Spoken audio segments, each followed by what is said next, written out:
What's up, everybody? Welcome back to another episode of the Arnies, and the first one of 2023. We are three guys that just love giving out awards with nothing better to do. I'm Matt Johnson, and it's the best night of the year because, sorry, Oscars, the best award show is starting right now. I'm Keith Baker, and I hope the gray man wins everything. And I'm Austin Terry, and before the night is over, I will slap one of my friends, Matthew or Keith. On today's show, there's really no big preamble. There's no critical reception section. There's no cast and crew section. It's just our big Arncademy Awards and our third annual one at that. So it's very exciting. The three of us each created some of our own nominees. You might see some repeats from years past. You might see some kind of reconfigured ones. And then, of course, we have some brand new ones on here. We have some serious ones, and we have some ones that just make us laugh. Like we said, we each come with our own nominees, and then once we submitted like a category, essentially, the three of us would then go ahead and submit our own nomination for said category. So the way the show actually works is we're going to go through each category, we're going to introduce you all to the nominees for that, and then we're going to kind of talk it through. Even though one of us will have created that category on our own and put in our own nominee, we got two other people here, so kind of how our bracket format shows work, we're going to have to vote and live, essentially, and determine who is the winner of that category, and thus will take home their very own Arncademy Award. Guys, did I leave anything out? No, I think you covered it all, and this is one of my favorite episodes of the year. It's our only black tie event of the year. It's a great way to kick off the prior year, and whenever we do this, I always think, I've got such good nominees, and then my friends Matt and Keith put in their nominees, and there's stuff I forgot about, stuff that's going to make me laugh, and I can't wait to get in and figure out who these winners are going to be. Yeah, I'm excited as well. I try to put a good amount of thought into these nominees that I submitted by going through, I'm like you, Austin, I forgot what we've covered this year, so I had to go through our schedule and kind of remind myself, what happened in all these shows and movies. So it was fun to kind of revisit all that and to find some good things to laugh about and some good things to debate with you guys. Yeah, and before we get into it, that's a good last point to bring up, because maybe you're listening to this and, maybe we'll be doing one of our more serious categories, or I guess even a funny one, and you might hear some nominees and you'll be like, I get they only had room for 3, but really they left that one out. So of course there's going to be snubs, but we can get around that a little bit because we actually only nominate things or people or whatever it may be from the movies, TV shows, or content that we actually covered and did a full episode on in this case in 2022. So, for example, I watched Banshees of Inisherin recently. Thought it was great. I probably would have nominated that for something, but we're not going to do that because we only talk about the stuff that we all three know for sure we have seen, so we can have better conversation about it. And of course, I can't wait to find out who's going to win the staple of our award show, the honorary Mark Hamill Most Improved Actor of the Year. That award is one of the staples. So do you want to start with it? Should we save it towards the end? I mean, what do you think we should do? I think we should throw it in the middle somewhere, because I always like when we start off with kind of the best movie, the best TV, but maybe we can just pop it on somebody in the middle of our show, because we don't want anybody turning away during the commercials. All right, everybody. Well, with all that out of the way, go ahead and get off the red carpet, go to the bathroom, make sure your tie is looking good, make sure your dress is looking all fluffed in the way you want it. Go grab your seat, because it's time for the third annual Arncademy Awards ceremony.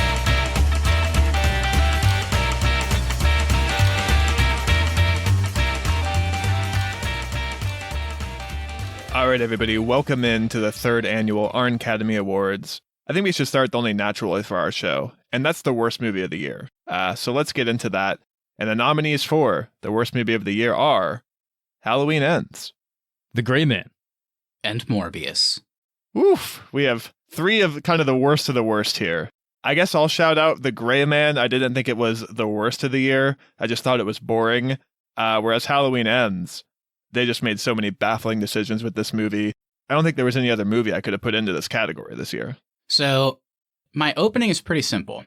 I am with Austin in agreement there that I did think The Gray Man was frankly pretty terrible. And the definition of a waste of time. That was one of the few episodes we recorded this year where as we were finishing it, recording, I was I might even have said this was a waste of our time. Watching that movie and recording this, there's no value for us and there's no value for our listeners. But its biggest sin was it was just boring. I kind of agree with Austin there. Now, here's why I think Morbius should get the win for the worst movie of the year. And it's because simply Halloween Ends, I think, is incompetent on a writing level, much like Halloween Kills. And I think you could make a pretty strong argument that Morbius is incompetent in every category. The acting is terrible. The writing is unbelievably just, I don't know what to say about it. The editing makes the movie confusing. The direction leaves almost everything to be desired. I just think every aspect is horrific. Is Halloween Ends also bad? Of course it is. But really, I think the writing is the biggest sin. I think the acting's still fine. I think some of the choices are interesting. The music's good. I can't say anything good about my old friend Michael Morbius. And he's a doctor. I think with Morbius, there's two things I can point to. I think Matt Smith is really good in the movie, and I like the way they use color. Halloween Ends, there's not a single positive thing I can say about the film. It's one of the worst things I've seen in 10 years.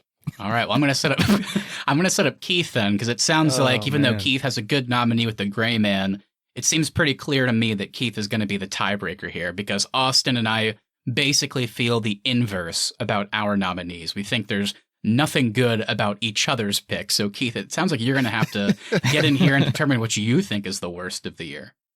I'll jump into Halloween Ends first. Austin, you're right. It's very bad. And the writing was terrible. The story did not go in a direction that we all three wanted to go into, after enjoying some of the Halloween movies previously. Jamie Lee Curtis, I don't know why her character just seems to be more cringy as it goes on. There wasn't really any Halloween moments in it, like classic Halloween moments of him just going around town and getting some good scares in. There was none of that. And then Morbius, I don't even know where to even go into there. I think you nailed it, Matt. It's just bad all around. Jared Leto is super cringy the whole time. I'm a doctor, or intriguing. I think I know where I'm going to vote. Halloween Ends and Morbius are definitely neck and neck, but I think Morbius will take it. Only because we have made way more jokes about Morbius and how bad it is, more so than The Gray Man and Halloween combined. Well, all right. For our first award of the night, the winner for the worst movie of the year is Morbius. And by the way, Michael Keaton's not in the movie if you're still watching those trailers. Yeah, I was going to say that we should send him, I think, the award. It seems fitting. All right, guys. We had an award last year, and I can't remember what it was called, but I think this is pretty close to it. This is the 2022 Pay Your Writers Moment of the Year Award, and the nominees are Halloween Ends for choosing to tell a story about some guy named Corey instead of Michael Myers. The Majority of 3,000 Years of Longing. And Obi-Wan Kenobi's writer's room having to figure out how to force meetings between Obi-Wan and both Vader and young Leia despite knowing what happens in A New Hope. Yeah, I don't know what the writers were thinking during the creation of Halloween Ends. How do you take Michael Myers and not make him the main character, or at least the main villain of your movie? Doesn't make a whole lot of sense to me. They must have had some replacement writers. They must have not been willing to pay the good writers from the first Halloween in 2018. So wherever they were not paying their writers, and this is the story we ended up with. 3,000 Years of Longing. Don't have much to say in this movie.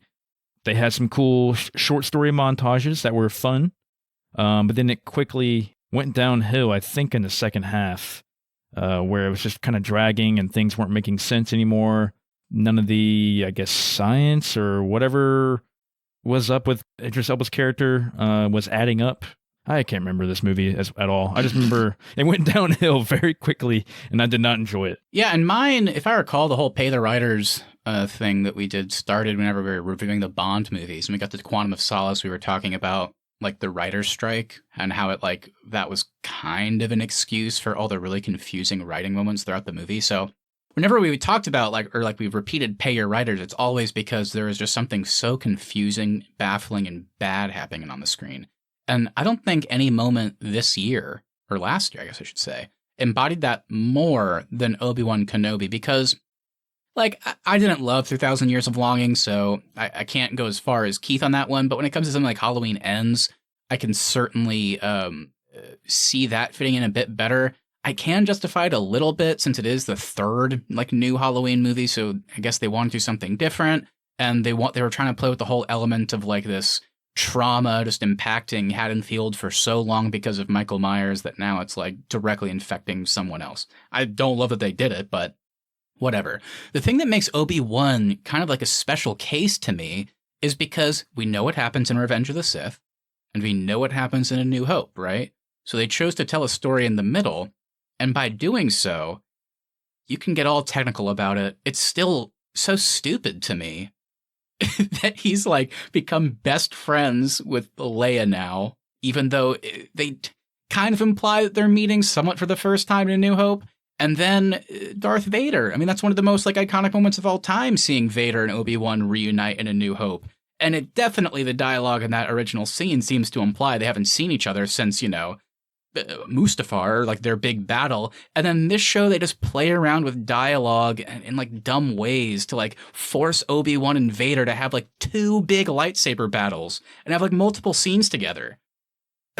And then Vader just loses, and now I feel like it's going to make A New Hope like worse when I watch it again. Whenever they meet again, it's like, why didn't Obi-Wan kill him in the Obi-Wan show then? Like, whenever you force these characters to like meet up again, it makes Obi-Wan such like a shitty character because he knows Anakin's gone, he doesn't kill him, and then he just lets Darth Vader go on his galactic rampage before A New Hope. So this one, I feel like, retcons so many things that it's gonna, I think hurt Star Wars just in general.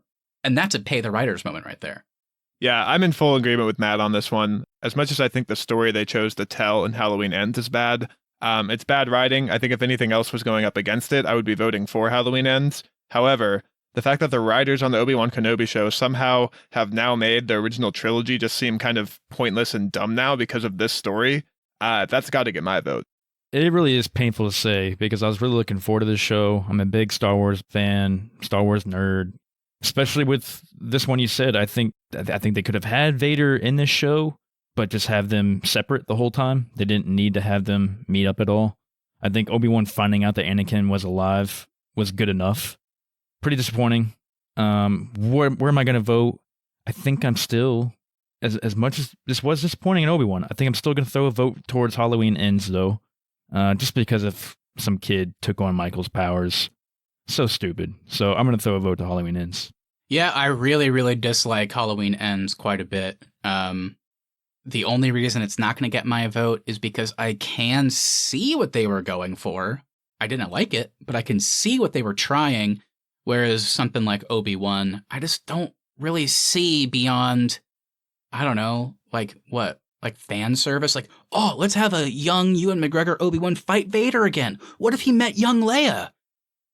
Like, look, I didn't even dislike Obi-Wan as much as a lot of people, but some of that stuff is just fan service. So I can't even really see why they did it other than that. So to me, it's a bit more egregious. And man, you got to pay your writers. You got to. So it gets my vote. Yeah, it feels cheap. All right. Well, with that, the 2022 Pay Your Writers Moment of the Year is Obi-Wan Kenobi's writer's room. I'll just leave it at that. They'll all get one. All right, I feel like a few of these have been pretty easy, but let's go ahead and run through the best television show of the year. And the nominees are Andor, Blackbird, and Severance. All right, we have 3 really good nominees here. Severance, I feel like, kind of took the world by storm when it released on Apple TV+. It told us this really interesting story. I think it would easily get my vote if Andor did not also come out after that show this year. Andor, for me, is hands down the best piece of media to come out this year. It told this really interesting Star Wars story that made me think differently about that universe that has become kind of so familiar and so used to repeating things over and over. It had these super compelling characters. And for it being a weekly show in a world of streaming, it's the only show this year that came out that kind of made me excited every single week. And I just could not wait for a new episode of Andor. So that is why I have submitted it for the best television show of the year. Nice. Yeah. Lots of respect to Andor. Lots of respect to all 3 of these nominees. This one's going to be kind of tough. Going into Blackbird, this was a fun miniseries, at times very disturbing miniseries to watch. It was very good, very well written. Man, I really do appreciate a good miniseries, and this was definitely one that I would recommend to anybody. With Taron Egerton and Paul Walter Hauser. God, both those guys together was all you need. Like, great chemistry, playing these true story, true life people. So it was really cool and really interesting and really dark and disturbing. So I had a good time with it. Yeah, this is definitely the hardest one of the night so far for me. I nominated Severance just because, like Austin said, it did take the world by storm, and I think for really good reason.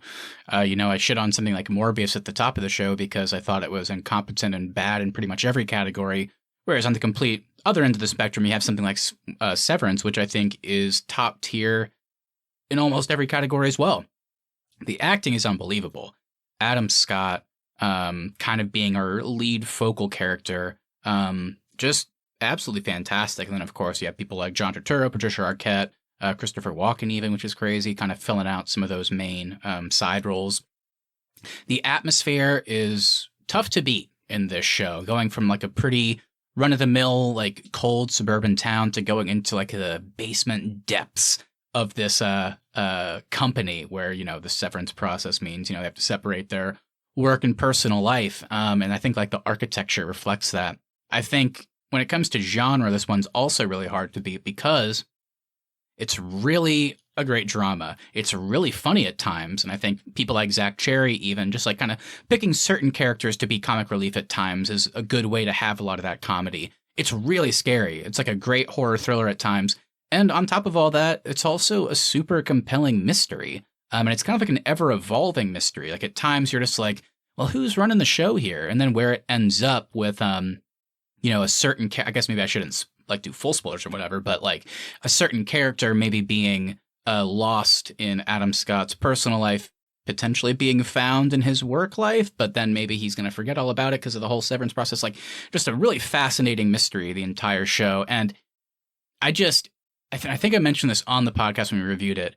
Nothing this year, without question, was I left like feeling desperate for the next episode to come out like I was for Severance. And I thought Blackbird was great, and I thought Andor was great, and those shows also gave me those feelings, but not close to Severance, where I was like putting my head in my fucking hands at the end of every episode. Like I needed to know what was going to happen next. And that finale is, I think, the best finale of the year of anything. Just an unbelievable show. Yeah. I think Andor's like the best Star Wars thing. And it is also a great show. I think Blackbird's a great miniseries. Where I think Severance, I think it's just, I don't know. I think it's like the best like original show. I don't know. I just loved it. Yeah, I think everything you're saying about Severance is the exact same way I feel about Andor. And I do agree with you on everything you said about Severance. Severance is fantastic. But Andor somehow has these 3 arcs that kept me on the edge of my seat for all of them. And it did it 3 separate times. There's incredibly high highs in this show. It tells me things about Star Wars. It answers questions about Star Wars I didn't even know I had. And then on top of that, it's at times just a really interesting like heist show. It's a really interesting like political show. It gives you things in this universe that just would kind of be mundane in other shows, but are super compelling in this world. And you're talking about putting your hands in your head every episode. I can't think of anything that had me more on my seat this year than watching the heist kind of finale in Andor, and just how nerve-wracking it is. So for all the moments I can point to in Andor, as much as I think Severance is good, I think Andor just kind of edges it out for me. Man, I love Severance, man. I think I'm with everything you said, Matthew. I fully agree on this one. Definitely had me on the edge of my seat the entire time. I love the story. I love the sci-fi aspect of it. I can't wait till the second season. The cliffhanger at the end of season 1 was awesome. I think I know where I'm going to vote, and I think it's going to be Severance, and that's only because it hooked me from the very beginning. And Andor, while Andor is my favorite Star Wars show of all time now, I love Andor and everything about it you said, Austin. But it's one of those that it didn't quite catch me at the very beginning. It definitely was a little slow for me at the beginning, whereas Severance, I was hooked from the get-go. So it's definitely neck and neck. It's not an easy one to make, but I think Severance will take it because it's original. And yeah, I just can't wait to see what they do with the characters and how the story plays out. Yeah, my vote, just to give you the swing vote, Matt, my vote is for sure Andor. I'm not even a big Star Wars guy, and I definitely, going into Andor, did not think I would ever be fighting for a Star Wars project as hard as this one. Nothing has kind of stuck with me this year like Andor, and I can't stop thinking about it, can't stop thinking about that next season. I just can't wait. I need more of it. Man, yeah, it really does feel like a flip of a coin in a way, but I think ultimately, I think Severance is just a little bit more polished for me. And it does a little bit more. Not that that's like a negative for Andor. It's just, to me, maybe that's all I can really say to give the edge to Severance. I just thought it was like some of the most brilliant, original of anything like I've seen in a long time. So I'm going to begrudgingly vote for that, but Andor is like the closest second possible. All right, well, we officially have our best TV show of the year. And the winner is Severance. And our first snub of the night is Andor. Alrighty, everyone, let's move on to our next one. I think certainly when it comes to Andor, Blackbird, and Severance, I think we must have mentioned it on the shows like several times whenever we talked about them. But I think one of the best things about all three is those amazing like side characters, and those ensemble casts were just filled out with like incredible actors, great writing for them, and they were just so compelling in all of them. So I think it's probably no surprise that we do have a best side character category tonight, and the nominees are Eddie Munson in Stranger Things Season 4. Irving in Severance Season 1. and some more Stranger Things, except this time it's Max Mayfield. Yeah, this one was a tough one to choose because I liked all of y'all's nominees for sure. And I wanted to choose something a little bit different, one that I kind of forgot about since this is so at the beginning of the year with Severance, and that was John Turturro as Irving. He was probably one of the best side characters, if not the best side character in Severance. His character is really interesting, and what's going on with his character in the severed part of him in the office is definitely one of the moments in the show when you're like, okay, is the science actually working here in Severance, or is it not? What's going on? Because he's seeing things from his personal life possibly bleed into his work self. So I thought that was really interesting. And I thought John Turturro played it so well. He plays such a confused guy, and then when he goes back to his personal life self, he's kind of the same way. It's like his work life is bleeding into his personal life. So I think he was probably one of the more interesting side characters of Severance. So that's why I chose him as a nominee. Yeah, I nominated Joseph Quinn as Eddie Munson because I think he had one of the hardest tasks in a show this year. He's coming into season 4 of a beloved show, one of the most popular shows of all time, with characters and main characters that everyone's known for years now and are super attached to. And he's coming in and getting a lot of screen time in the show, and we don't know this character. And I remember when he first kind of got introduced, I was like, ooh, I don't know if I like this. And we went from that reaction from me to by the end of the season, I was so sad when his character kind of meets his end on the show, and so attached to him throughout. He has such a good relationship with Dustin in Stranger Things. Great moments like with the heavy metal aspects of his character and his D&D fandom, and every time he was on screen, he was kind of like a nice break from the stressfulness that was the majority of season 4 in the best possible way. He was just so endearing and so charming, and couldn't help but root for him. And the fact that he comes into season 4 of a show with these many beloved characters and kind of stole the show for all of season 4, just a really impactful side character. And when we decided to do this category this year, he immediately popped in my head to be nominated. Taking the opposite approach with Stranger Things, I picked somebody that's been around for a few seasons. And someone I think is getting better, not only acting-wise, but also the writing for the character I think is getting better as each season goes on, and that's Max Mayfield, played by Sadie Sink. Introduced in season 2 as kind of like, like a new kid to join the group, essentially. In a lot of ways, it seemed like that was kind of the purpose of the character. Maybe give Eleven somebody to kind of pal around with more. And then in season 3, we get a bit more ingratiated into the plot. And here in season 4, I think Sadie Sink's by far the best of the kid actors. I don't think it's even close, to be honest. I like the other ones, but I think she is like way better.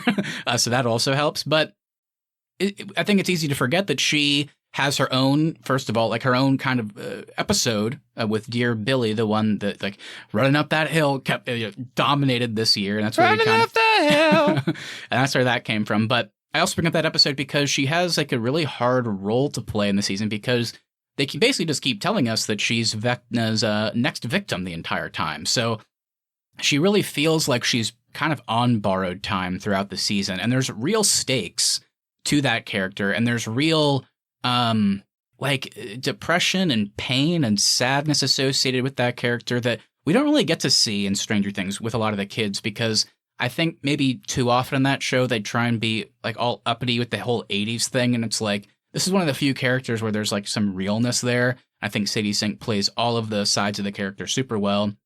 I really like her kind of like growing relationship with Lucas, even though they're not together anymore. It feels like they're both maturing and becoming more available to each other in a different way. Yeah, so I guess I just think she was already one of the better characters on the show, but after season 4, I think she's the best acted of the younger cast, and I think she might have been one of our, if not the most important character to the plot. And I thought the way she fit into the plot was super interesting and sad, but you're also always rooting for her. So yeah, that's why I picked her. I think I'm going to change my nominee to Will Byers' haircut in Stranger Things season 4. Ugh, gross. The only counterpoint I would give to yours, Matt, with Sadie Sink, as good as I think she is as Max Fayfield, her character certainly is important to the plot just by the situations she's put in for the season. But she really only has one episode where she's the focal point, whereas I think Eddie Munson just kind of appears a lot more in the show, and every time he's on screen, he's great. Yeah, this honestly could be a scenario where the two Stranger Things nominees cancel each other out, because of these, the only one I can really nitpick is, and it's not the nominee, it's really the writers, and because Joseph Quinn's great as Eddie Munson, but as we talked about on the episode about part 2, I hated how apparent it became by the end that the writers were unwilling to kill Steve Harrington. It's so clear that Eddie Munson was introduced in season 4, and he basically just is Steve. Whenever you think about it more, they really just copy pasted Steve Harrington into a different looking character. He has the exact same relationship with Dustin, and when he dies at the end, I was super sad like Austin, but as time has gone on, it rings a little hollow, because it just seems so apparent to, maybe I'm wrong, but it just seems so apparent that they were going to kill Steve there, and that was the emotional payoff of protecting Dustin and everybody. And then they were like, we don't want to get shit on by fans, so let's just introduce another new character and then kill them by the end of the season. So because it got too apparent for me towards the end, I don't think I could, yeah. That's my only real knock against Eddie, and it's not Joseph Quinn's fault, it's just I didn't like that writing aspect. I guess the other side of that would be I kind of hated they weren't willing to pull the trigger and kill off Max Mayfield. That's also in true. season 4. They just blinded her and put her in a coma. Yeah, that's fair. That's fair. As much as I love Severance, and it kind of stuck with me a lot of aspects of Severance stuck with me, Irving really didn't. I remember him being good while he was on the show, but I honestly kind of forgot who Irving was whenever this was nominated, and maybe it's just because of the amount of content that came out this year. He didn't stick with me like Eddie Munson and Max Mayfield did this year, so I can for sure narrow him out, but it is tough between Eddie and Max for me. All right, well, maybe a little bit unprecedented. It sounds like you two are still trying to figure out what you want to do. Maybe you've narrowed it down here and there. I wasn't expecting to do this, but I guess to the opposite of Austin's point, I'm actually going to vote for Irving from Severance. I think after talking through my own nominee with Max and hearing Austin talk through Eddie, I think I see the pros and the cons to both characters from a writing standpoint, and I think maybe those cons outweigh some of the pros just in this category. So I think they may have canceled each other out for me. So I'm just going to vote for one of my favorite side characters from Severance, I think. I'll go ahead and vote next, because I think the cons with both Eddie and Max actually fit the 2022 Pay Your Writers Moment of the Year award a little better, because we didn't like the writing for these characters. Yeah. The performances and the memorability for me stands out here, though. And for me, it's Eddie Munson. I hands down wish he was coming back in Stranger Things. That's how much I want to see him again. He was my Halloween costume this year. He will for sure be getting my vote. I think I know where I lie, and I thought I was going to change my vote from someone that's not my nominee, but I think I am going to vote for Irving as well. I don't think any of the Stranger Things characters stand out from one another for me, because I do think they're all really good. But I think Irving's definitely going to take it for me, because I just can't wait to see what happens with this character in season 2 of Severance. I think he just has a little bit more weight to him when it comes to those 3 characters. All right, it's official. The Best Side Character Award goes to Irving in Severance. All right, guys, we got pretty serious there. Let's liven it up a little bit. And that is the Laughed When I Shouldn't Have award. And the nominees are Mark Hamill's robot voice in the Book of Boba Fett, Mother's baby line in Barbarian, and when Rooster honored his dead father's memory of singing Great Balls of Fire over and fucking over again in Top Gun Maverick. Oh, a great balls of fire. Yeah, I'll get mine out of the way quick. I thought this was hysterical. It's the only thing I understand. The last movie came out 40 years ago, so you have to have a visual representation where they can flash back to Anthony Edwards singing this song. It's like, oh, Rooster's continuing his memory. That doesn't change the fact that it's absolutely hilarious. Like, is this the only thing that like you know about your dad? I know he died when you were a baby. It's still funny. I mean, Anthony Edwards sang that song or said Great Balls of Fire constantly in Top Gun. It's the worst part of that movie. And here, they tested my patience. It's one of my favorite movies of the year. But man, I like Miles Teller, but they should have picked a different song. And I was laughing the entire time. Yep. It was annoying in the first Top Gun. It was annoying 36 years later in Top Gun Maverick. Mine's pretty simple, too. Mark Hamill and Boba Fett. The man, as we know, not a great live-action actor. Fantastic voice actor. The fact that I chose to dub his voice when he is so talented as voice acting, don't know why they made this choice. He sounds like a robot. It makes him look funny on screen. He is definitely the nominee for the Laugh When I Shouldn't Have award, because every time he was talking, I was laughing. The Force is with you. Don't grab it yet, Grogu. Wait a moment. It's so bad. Yeah, I had to shout out the Mama's line in Barbarian. That movie was scary as shit and really kept me on the edge of my seat. But whenever she was saying "Bah, bah," over and over, I was just cracking up in the theater. But yeah, I think I know where I'm going to vote. If you want me to go ahead and go. Oh, go for it, yeah. I'm going to go ahead and have to just... This is an easy one. I'm gonna have to vote for the Great Balls of Fire in Top Gun Maverick. Great Balls of Fire. It's just so ridiculous watching Miles Teller with a clear spray tan like in the middle of the bar, like just playing ding ding ding ding ding ding ding, just playing the piano. I'm like, oh god, this is so stupid. Everybody hates this guy right now, and for good reason. He's playing a piano very badly in the middle of a bar, singing Great Balls of Fire. So easy vote. Yeah, I will be voting for Keith's nominee, the baby line from Barbarian. And my reason, it's not really the movie's fault. It's actually Keith's fault, because I've seen Barbarian 3 times now. And because of his impression of "Buh-buh" every time that happens on screen, it makes me laugh now. Yep, that's also why I'm voting for Keith's as well. I thought it was funny in the movie, but ever since then, it just gets funnier. And also for a little bit of positivity, because I did not laugh for a good reason when Rooster started singing Great Balls of Fire. I definitely didn't laugh for good reasons when Mark Hamill's, like, they decided not to use a talented voice actor and, like, just use an AI robot. But I did laugh for positive reasons when hearing the mother say, "Baby." All right, well, officially, the winner of Laugh When I Shouldn't Have award of 2022 is Pepe from Barbarian. All right, let's keep moving here, and let's give out an award that's near and dear to all 3 of ours heart.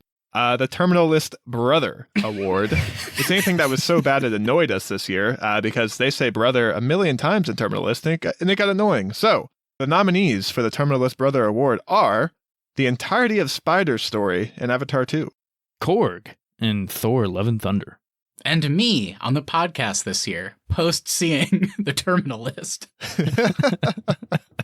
I guess to explain myself for mine, I think I took because Austin's right. I mean, it's comical in Terminal List. Like when Taylor Kitsch and Chris Pratt have scenes together, like they cannot go like 2 sentences without calling each other brother. Like, thanks, brother, or no, good call, brother. Like, hey, are you okay, hey there, brother? It's like, come on, dude. This is Roger, brother. So, but that's what I mean. That's why I nominated myself, because I can like, I can't count the amount of times since then where like something funny has happened, or like I've like stumbled over my words, or like I've made a mistake, or like I've just said something wrong, and then I was like, oh fuck, sorry, brother. I've said that so many times this year that all 3 of us have done it, and I actually want to propose something a bit unprecedented. Are we going to add you 2 to this? The reason why I came up with this award, because I was originally writing Annoying Moment, and I had nominated Terminal List, and then I changed it to be the Terminal List Brother Award. Should we just give this award to the Terminal List, because it came out in 2022, and we can't stop saying brother, and not in a good way. I think I could agree to that. All right. Well, you know what? I think all the nominees, including myself, and we'll just include you 2 in my own nominee now, we all deserve it. But I think you're right. It is unprecedented. But, I mean, the award is named after the Terminal List for a reason. I guess we have to give it to it. All right. Well, easy enough. Officially, the winner of the Terminal List Brother Award of 2022 is the Terminal List. Wow. Congratulations. Thanks, brother. I think, there's lots of nominees for our variety of awards today, but I think something I can say quite confidently is when it comes to the best performance by an actor or actress in 2022, Chris Pratt and Taylor Kitsch are nowhere to be found. So the actual nominees are Paul Walter Hauser in Blackbird. Laura Linney in Ozark. and Michelle Yeoh in Everything Everywhere All at Once. Yeah, we spoke a lot on Blackbird earlier this year. And a big piece of that miniseries being so good is Paul Walter Hauser's performance. Every time he's on screen, he makes your skin crawl. He feels like a different person in this role in the best possible way, where it just doesn't even feel like Paul Walter Hauser on screen anymore. It feels like you're watching Larry Hall interact with Jimmy Keene, and the way his face contorts, the way his eyes roll whenever he's talking about the despicable things his character has done, the way he gets like all sweaty and excited, just so many things about this performance stand out to me. As much as I overall found other shows better than Blackbird, I was hard pressed to find other performances I found better than Paul Walter Hauser in Blackbird this year. Yeah, it was great. It's so disturbing. Yeah, the best part about that performance is just, I think maybe the voice has something to do with it, but you never know if he is truly guilty or truly innocent. Like sometimes you go back and forth. I think it's because of that almost naive type demeanor that comes through the performance and the voice. So yeah, it constantly is putting you on edge. Oof, gross. I chose Laura Linney. She's incredible as Wendy Bird. The way her character carries herself as Wendy, just this lady who's playing several roles as, as being a mom, an overprotective mom, to also being a cartel drug runner or money laundering leader, and just gets to a point where she's almost like Walter White in Breaking Bad, where she kind of forgets who she is and just gets power hungry. And I just like the way Laura Linney plays it. I mean, it was just so cool, and definitely a lot of it comes to bite her in the ass in the end. Yeah, great gravity to that role. So really enjoyed her performance. Yeah, Laura Linney definitely makes Ozark what it was, and we all have varying opinions on that final season. But Laura Linney for sure is, without her in the show, I'm not sure if it's as successful as it was. Definitely, yeah. I'm talking about like the many faces of Wendy Bird, so to speak. It's kind of how I feel about Michelle Yeoh and Everything Everywhere. Yeah, Michelle Yeoh's character is extremely aimless. She's kind of lost, and she's longing for what could have been in her life had she made a different choice when she was younger. She doesn't want to be running this laundromat with her husband anymore. Like, she's just kind of sick of it. And then the movie itself kind of gives her the opportunity to do that by visiting and being transported to all of these various realities. She gets to kind of experience that. And by the end, I think she truly realizes what is important, and it is her family. She needs to kind of reignite that love with her husband, who cares so much about her. And she needs to fix the relationship with her daughter that she is, continually damaged. And throughout that entire thing, we get to see so many different faces of Michelle Yeoh. Like, she's playing the same character in a way, kind of technically. But she's, at times, she is kind of that standard foil for the whole mother-daughter thing. At times, she's in a story where she's trying to find the passion with her lover, played by Jamie Lee Curtis, except they have fingers that are sausages. At times, she's like a sous chef trying to help a guy realize what a great movie Ratatouille is in more ways than one. Like, it's very bizarre. And in one, she's just a rock with googly eyes, and her daughter is too. So it's just this very fascinating story about kind of fixing that relationship, and like the way Michelle Yeoh kind of navigates each one of those versions of her or whatever is pretty cool. I mean, it's fantastic. I think it's a great movie, one that people have been talking about all year, and I think she's probably the main reason. I think the performance is so good and just the atmosphere, but yeah, I thought her performance was great. Yeah, I don't want to take anything away from Michelle Yeoh's performance, but actually what I think about when I think about Everything Everywhere All at Once is just the journey of that movie and not necessarily the performances. She is, of course, fantastic, and all the different roles she has to play stands out. But also, I think Ke Kwan stands out too in that movie, Yeah. and their dynamic is what kind of makes the film for me, and also the Daniels direction and their willingness to commit to their vision. So for me, I wouldn't necessarily give Michelle Yeoh the best performance this year, as good as I think she is in the film. Yeah, I guess if we're going to start breaking them all down, I mean, these are hard ones. I don't have a lot of negative to say. I think maybe my only negative for someone like Laura Linney is because I know I think differently about Ozark than you guys, but I really think the Wendy Bird character, in terms of like writing, performance, and everything, peaked in season 3.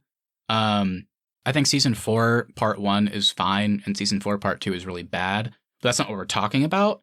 The reason I bring it up, though, is because one of the things I like the least is the inconsistencies of Wendy Bird's character that start to come through after season 3 and the new season that we saw this year.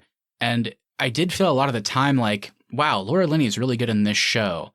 But I kind of feel like in a weird way, she's not given a whole lot to do this season. So that's really my only negative. And like whenever it gets towards the end and like the character just like flips on a snap, it goes from being, like you said, Keith, like basically a new version of Walter White to, I guess she's a good person again. Like, what? And again, that has nothing to do with Laura Linney's performance, but the fact that I think the character suffered so much left me feeling like, I wish Laura Linney had better material here. Like, she's doing good, but I think she could be doing way more with better material. That's really all I can say about that one. I think I'm kind of siding with Austin when it comes to Michelle Yeoh and Everything Everywhere All at Once. Yeah. I don't think her performance really captivated me as much as these other two. I think you did kind of nail it, Matthew, with Laura Linney. She's good in all of Ozark for me, but I think you're right. I think season 2 and season 3 is definitely more of her peak. Not really performance-based, more writing. But I think I'll have to vote for Paul Walter Hauser in Blackbird. I think it's a pretty no-brainer for me. The different voices he would do, the whispering, the yelling, the manic episodes, the depressive episodes he was having. It was all really, really cool and really creepy and disturbing all at the same time. And the way he played off of Taron Egerton was perfect. So I think I'm going to give a vote to him.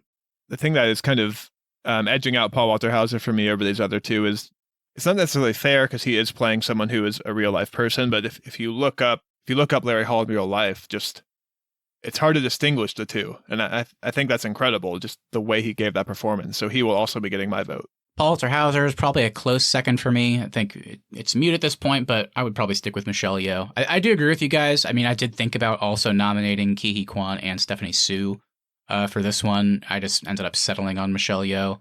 I do think you guys are right. Perhaps maybe overall the movie really is more about that journey. I think I just maybe resonated a bit more with Michelle Yeoh's place in that journey. So it's a close one, but I think I'm going to stick with her. All right, well, officially, the best performance of 2022 is Paul Walter Hauser in Blackbird. Moving on to the next one. We got to bring up a negative one here, but we have to do it. And that's the biggest letdown of the year award. Let's just get right into it. The nominees are Doctor Strange in the Multiverse of Madness, The Northman, and of course, Obi-Wan Kenobi. We have 3 pretty big letdowns here. I think Matt's actually probably going to disagree with me on the Doctor Strange sequel. For me, the reason why that is a letdown is the team that was attached to it, with Sam Raimi kind of returning to comic book movies, and the premise that was given to us never really lived up to the hype for me. The way they pitched it was kind of the scary multiverse journey. And at the end of the day in that film, they go to 2 universes and we don't see anything drastically different. The performances, I think, were good, but ultimately I found it forgettable. I'm kind of struggling right now to come up with any standout things from that film, except for Doctor Strange as a zombie. So overall for me, that is why Doctor Strange in the Multiverse of Madness is my nominee for the biggest letdown of the year. Yeah, The Northman, man. This one was a big letdown. I was looking so forward to this movie, and I was just straight off of watching Vikings as well. So I was in Viking mode when I saw the trailer for this movie in The Northman. I was like, holy shit, this is going to be a badass movie. The visuals looked really cool in the trailer. Alexander Skarsgård and Ethan Hawke were attached. I'm like, oh my god, this is gonna be really cool. Did we get most of what I wanted as far as battle scenes and just good fight choreography? No, I don't think so. We got a little bit of it, but really not as much as I was wanting. And I thought the story was written in a really weird way. It went in a wild direction. It didn't catch me at all. I didn't enjoy it at all.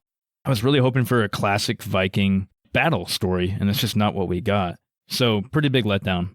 Yeah, I still don't know what it is to this day about The Northman. I'm sure I'll rewatch it eventually, but yeah, it definitely didn't hit me like it seemed to hit everyone else out there. I think probably the 3 of us are the most negative that I know about it.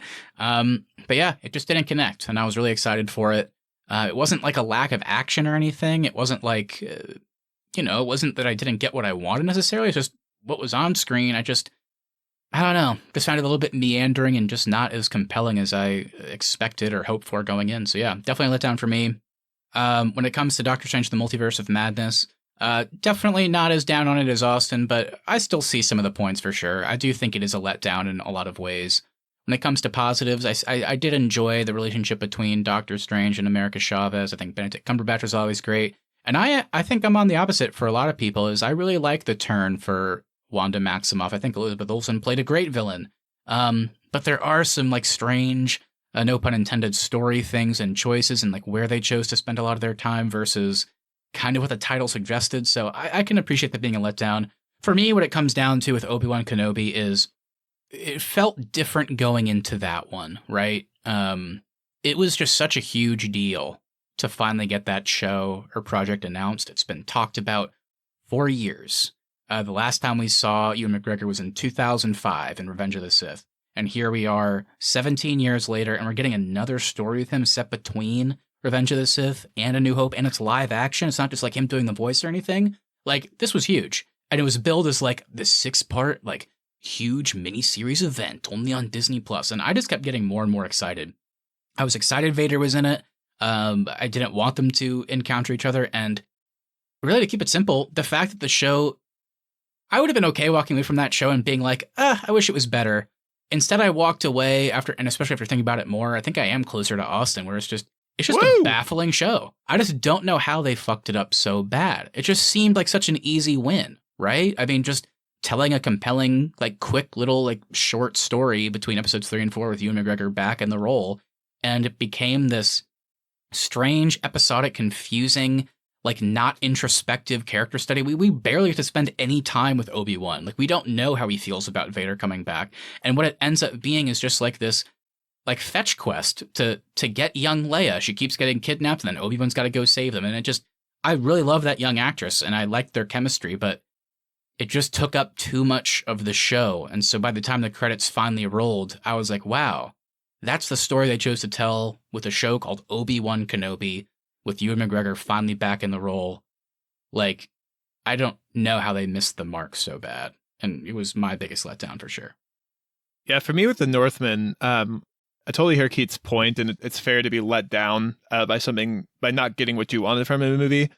The reason why I don't really take anything away from The Northman is I don't know if Robert Eggers necessarily wanted to tell this crazy action Viking movie story. I think that's just the way the studio marketed the movie to get people in theaters. And I think all the performances are good. I think the visuals are incredible. And the story they told, I do find interesting. I'm certainly not as high on it as it seems like the rest of the world is. There's a lot of moments in that movie that are just weird and kind of drag, and some weird story moments. But overall, I didn't necessarily find it to be a letdown. I just found it to kind of be a different Viking story than what I expected. I'm 100% with Matt, though. Obi-Wan Kenobi, I don't know how this is a story they chose to tell. Please tell me anything new about Obi-Wan Kenobi. I didn't learn anything interesting about him. This is one of the most hyped shows of the year coming into 2022, and it is for sure the biggest letdown of the year for me. I think you guys are absolutely right. It pains me to say it because I just hate saying anything negative about Star Wars, but sometimes you just have to. Like you guys said, they had to screw it all up and have him interact with Darth Vader for whatever reason. Big letdown. Hate to say it, but I'll vote for Obi-Wan. All right, well, with that, the biggest letdown of the year award officially, our winner is Obi-Wan Kenobi. Let's stay with Star Wars in spirit, or at least with Mark Hamill, and let's give out my favorite award of the year that we always do, and that's the honorary Mark Hamill Most Improved Actor of the Year. And the nominees are Count Dooku's Star Wars backstory in Tales of the Jedi, Jeremy Renner as Hawkeye, and in the span of a year, Matt Smith playing Milo in Morbius, and then later playing Daemon Targaryen in House of the Dragon. All right, so the spirit of this award is, of course, how good Mark Hamill is in The Empire Strikes Back after being kind of lame and campy in A New Hope. The improvement is kind of what we're focused on for this award. I know my Count Dooku's Star Wars story doesn't necessarily fit the actor criteria, but the improvement from what we got from Count Dooku in the prequel trilogy to how interesting of a character he is in the Tales of the Jedi story, I just couldn't not nominate him for this award. I care so much more about this character now. I see his point of view. They did such a good job in such a short amount of time fleshing out Count Dooku's backstory, and it was so cool to learn his origins with the Jedi and why someone like that may have flipped to the Sith side in Star Wars. So that is why I nominated him for the honorary Mark Hamill Most Improved Actor of the Year. I nominated Jeremy Renner as Hawkeye, and I think it's for good reason. I've never really cared about Jeremy Renner as Hawkeye. Never cared about Hawkeye throughout all of the Avenger or Thor movies. He never really brought a lot to the table for me personally. Man, in the Hawkeye show, though, he turned a new leaf for me. I thought he was a really cool. I thought he was a good mentor to Kate Bishop, and I thought they had good chemistry together, and they worked really well together. He was funny in it. He had a lot more badassery in it to me. So I think Jeremy Renner, in his own words, took his medicine and became a better Hawkeye.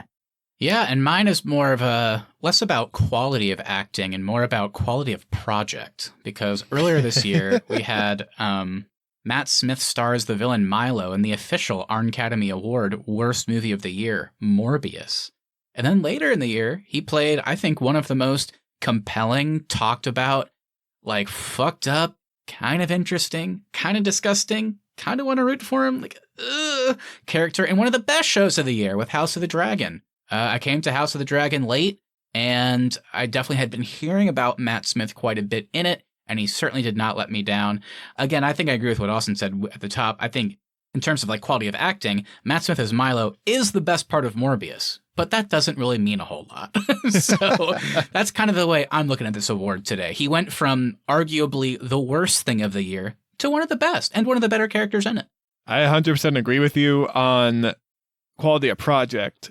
For me, I can't vote for Matt Smith, though, because I didn't think he was bad in Morbius. I just thought he was a good actor who wanted to work with Jared Leto and made a poor decision. And he's very good as Damien Targaryen. I totally agree with you. However, I think I would see a Milo solo movie. That's how good I thought he was. Whoa. Get on it, Marvel. I'm sure it wouldn't do very well, but I think I would enjoy seeing Matt Smith play Milo for 2 hours. Jeremy Renner, he's okay. I never thought he was bad. I don't know. Where I'm at is I always thought the Count Dooku story was horrible. And the fact that I care about Count Dooku now, I gotta stick with that. I'm sorry, my friends. I think I'm going to throw a vote towards Jeremy Renner. I'm with you, Austin. He's not the best, but did he improve for me? Yes, by a long shot. He definitely improved. So I think I'm going to vote for him. The Count Dooku thing, I see what you're saying. I like the fleshed out of the story, but for me, it's not much of an improvement because I didn't have a problem. I never had a problem with Count Dooku to begin with. I always liked Christopher Lloyd as Count Dooku. Yeah, we could have got more story from him, but I was okay with what we got. So I think that's why I got to throw over to Jeremy Renner. Yeah, I like Jeremy Renner a lot in most things. I think, without question, some of his weaker work has been as Hawkeye, because it just doesn't seem like he really ever cared about it. And I think some of that's writing. I don't think he ever got something super interesting to do until Hawkeye, all these years later. So I definitely agree that it's a big improvement. And I actually quite liked Hawkeye. But really what it comes down to for me is the amount of the improvement. And I guess where I differ from Keith is, even as a kid, I never gave a shit about Count Dooku. In fact, I always found the character rather confusing. Like, what's his motivation? Is he a double agent? Oh, wait, no, he's just a bad guy? Okay, why? Why didn't we just stick with Darth Maul? Why did we kill that guy? Like, why are we now introduced to Count Dooku? And then he immediately dies in Revenge of the Sith. Like, I understand why he had to die, but I just never really cared about that character. And the fact that I came away from Tales of the Jedi, which I'm also giving bonus points to, because it did it in like 3 10-minute episodes? Like, not a lot of time. And Count Dooku went from such a blah, I don't give a shit character to, man, I gotta know more about this guy. Because I thought the story in Tales of the Jedi was so compelling for him in particular. So I think I gotta vote for that, despite Jeremy Renner really improving in Hawkeye. The guy that trained General Grievous, the winner for the honorary Mark Hamill Most Improved Actor of the Year, is Count Dooku's Star Wars backstory from Tales of the Jedi. Count Dooku! Count Dooku! What's another line he says? He's like, I'll add these to my lightsaber collection. I'll add these to my collection. His most iconic line is... Earlier we did the biggest letdown of the year. Let's flip it, and let's do the biggest surprise of the year award. The nominees are... Violent Night. Kind of liking Halo Season 1. And the final season of Ozark being as garbage as it was. All right, so Violent Night. I saw this trailer. I was like, cool idea. That's going to be trash. I went and saw it in theaters, and I loved it. So that's why it's my biggest surprise. I went into it expecting it to be terrible, and I was surprised at how great I thought it was. I'm kind of the same on Halo Season 1. I didn't expect I would like a show based on a video game that everybody's been playing. Didn't really know anything about Halo. I never really played Halo a whole lot growing up. So the fact that there was a show coming out, I was kind of like, it's probably gonna be terrible. But I actually ended up really getting invested into the characters and the story. So kind of looking forward to a season 2 if they have one. Yeah, Keith, if we hadn't seen Violent Night this year, my nominee would have been Halo. So I'm kind of right there with you. I recognize my award might be hard to sway you guys to, because I know without question out of the three of us, I'm the lowest on Ozark in general. But the special reason that season 4, the final season, gets my biggest surprise of the year for being so bad is because, like I've said, it took me forever to get into Ozark, but season 3 did it. Woo! That's what is one of the best modern seasons of TV in recent memory.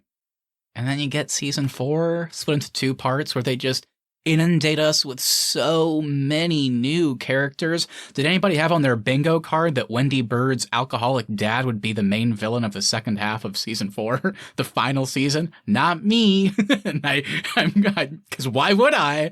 I think they made both of the kids so much more unlikable in the final season. They made Wendy Bird start flip-flopping all of a sudden, which makes her you want to root for a villain, but you can't because now it's I want to be a good guy.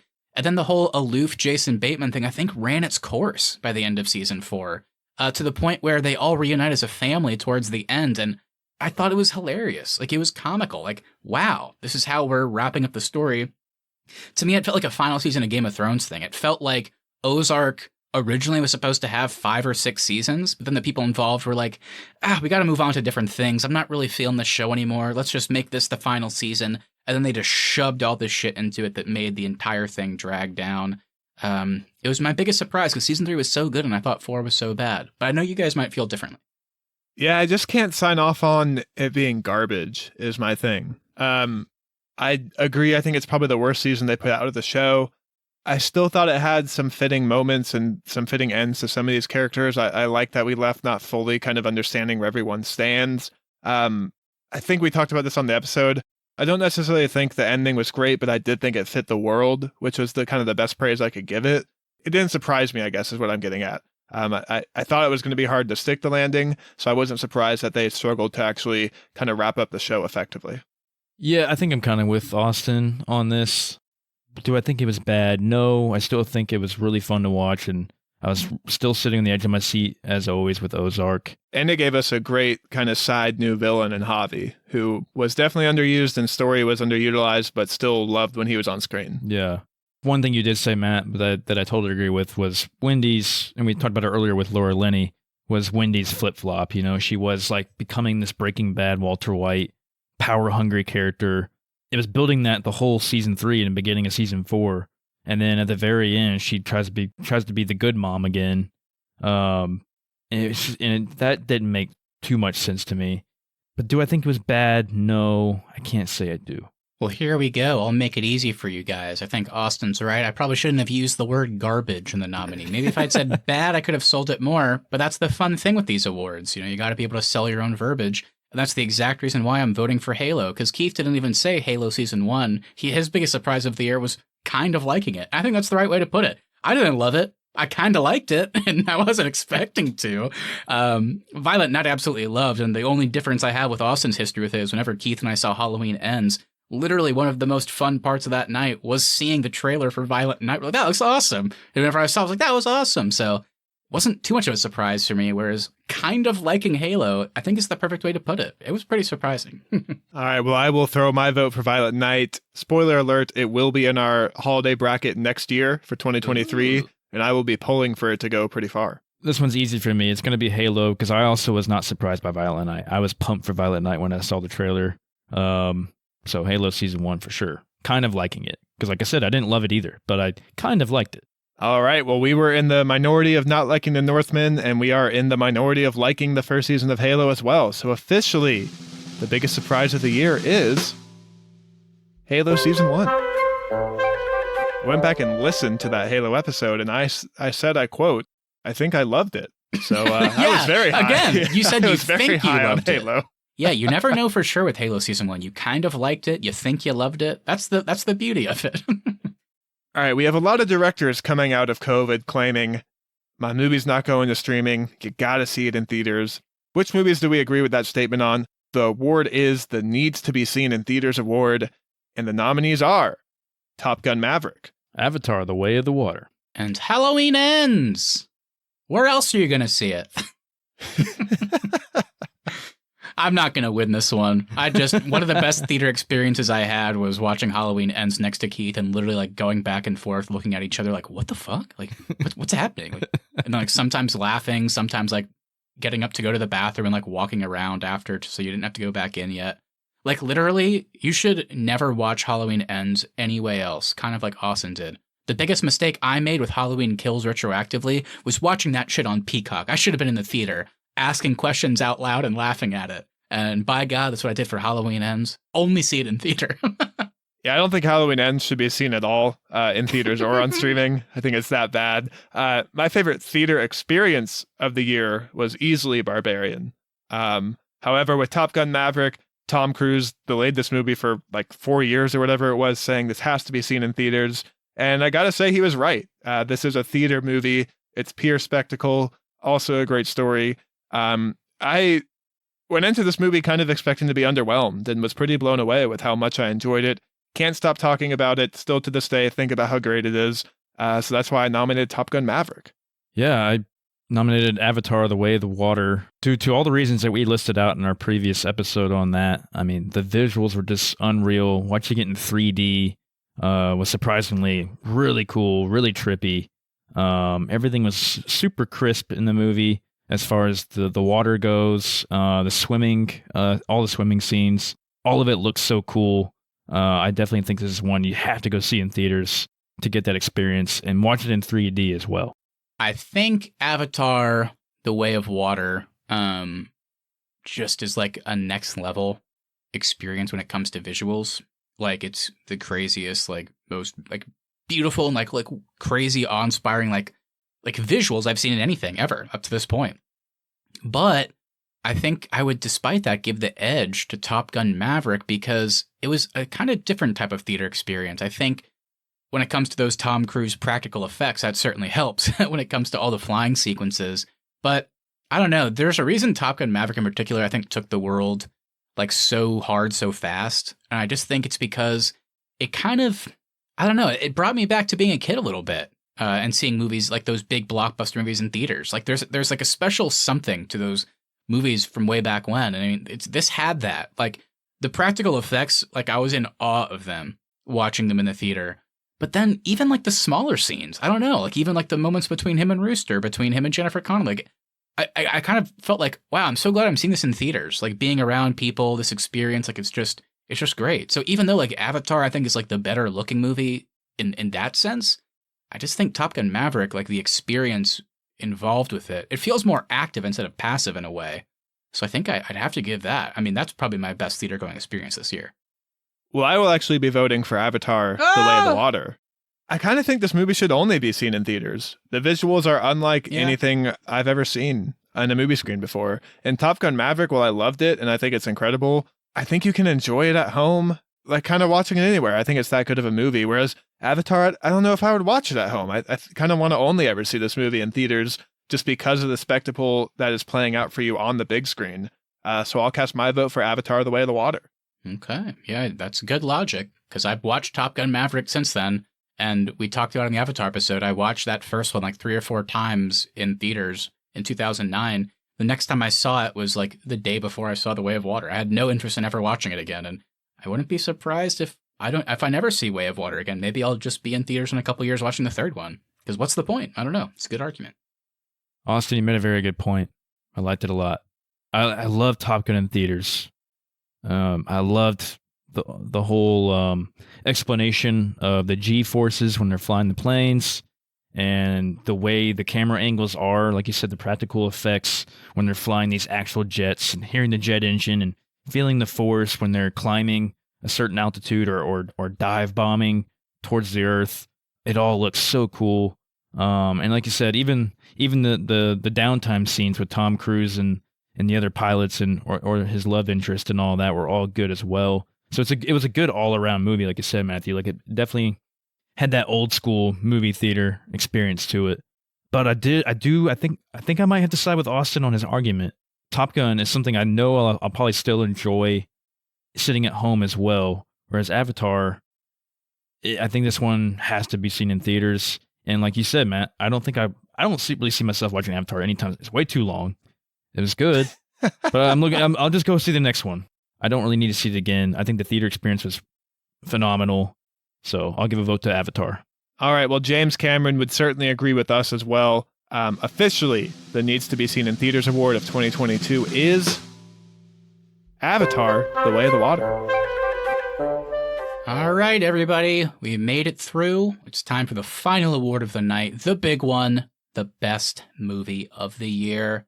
The nominees are The Batman, Top Gun Maverick, and Everything Everywhere All at Once.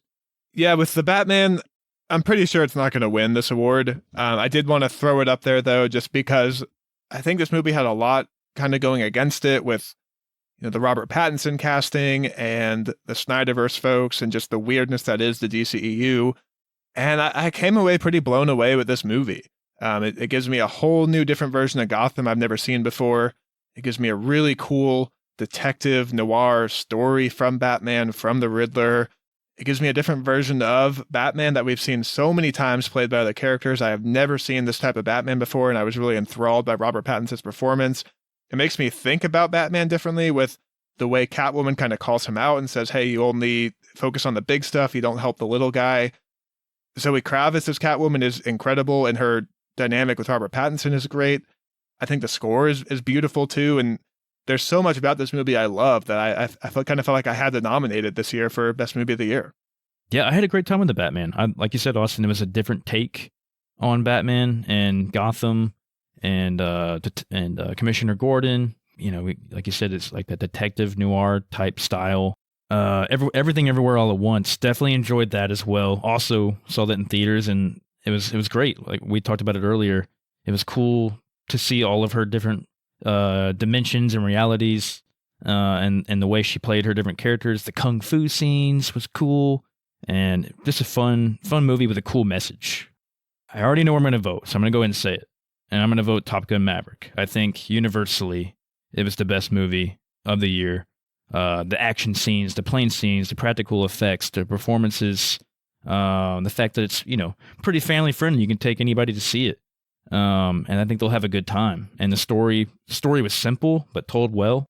I'll vote for Top Gun.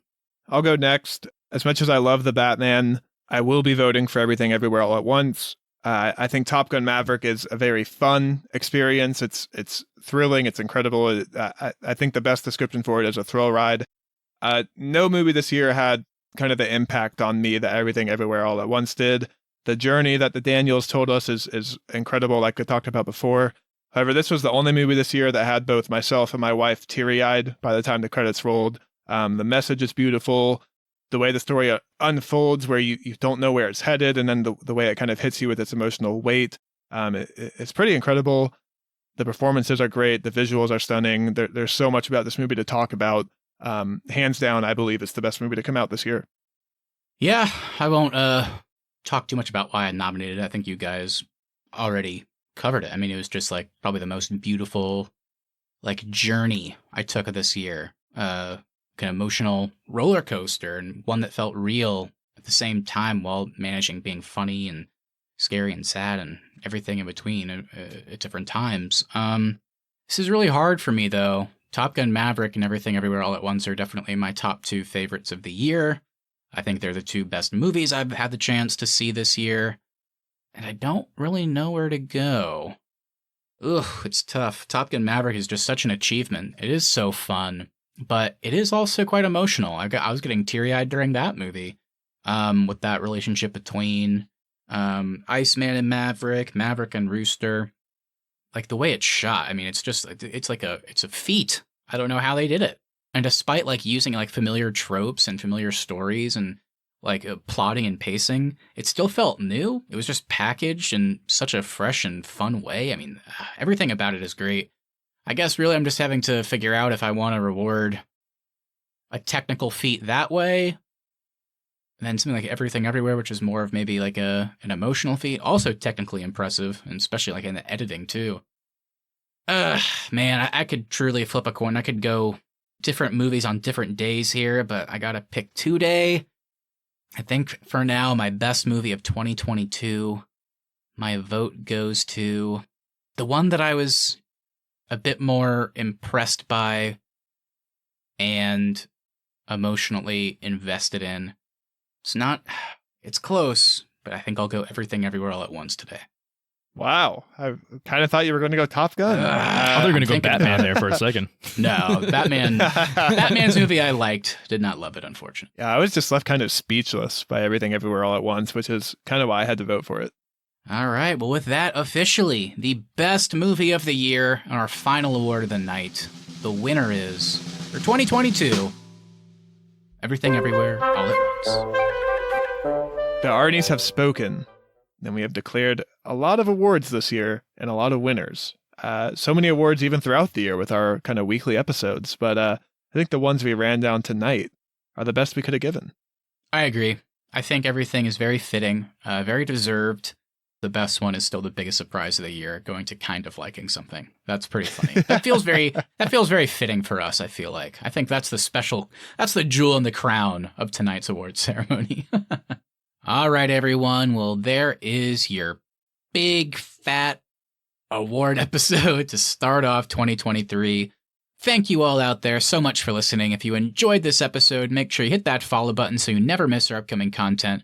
Also, if you wouldn't mind sharing us with a friend, we really would appreciate that to continue to grow our show. Please leave us reviews as well. Even if you want to write anything, leaving us a 5-star review over on Apple Podcasts, Spotify, or wherever you get your podcasts really does help us out. At the Arnies is our social, and the Arnies.media is the website. We'll be back next Tuesday for another super fun episode. We did something similar at the very beginning of last year, and basically this one is going to be our look ahead for 2023. We're going to take a big long look at what we know as of right now, essentially, about the upcoming movie releases, the upcoming TV releases. We're going to kind of flag some of the ones that are big, maybe they're smaller, just seem more interesting. And we're just going to kind of go through month by month and talk about what we're looking forward to. It's just a fun episode. And it's always nice because it's going to give us a little primer for the rest of the year. And, it'll be even crazier cut to 1 year from now. And I bet a lot of what we talk about is going to be getting some awards. So it's going to be a fun one. Yeah, super excited for that. 2023 looks like a big year for some movies. July especially is going to be a crazy month for this podcast. But also last week, we did put out our thoughts on all the kind of the recent news coming out of DC Studios these days. We had a lot of fun breaking all that down, talking about the James Gunn hiring, talking about Dwayne Johnson and Black Adam kind of being behind everything. So if you need someone to kind of take you through the journey that is DC Studios these days, be sure to go check that episode out. And lastly, we want to hear from you. So please send us a message on Instagram at the Arnies or email us thearniesmedia@gmail.com. What did you think of our awards? Any nominees we may have missed? Anything you say, we'll read on the show and react to it live on our latest episode. That's right, everybody. Once again, hope you enjoyed this. We hope you had a great, long holiday these last few weeks. We hope you're looking forward to 2023. It's going to be a good year. I'm excited. So we'll see you soon. See ya. Thanks, brother.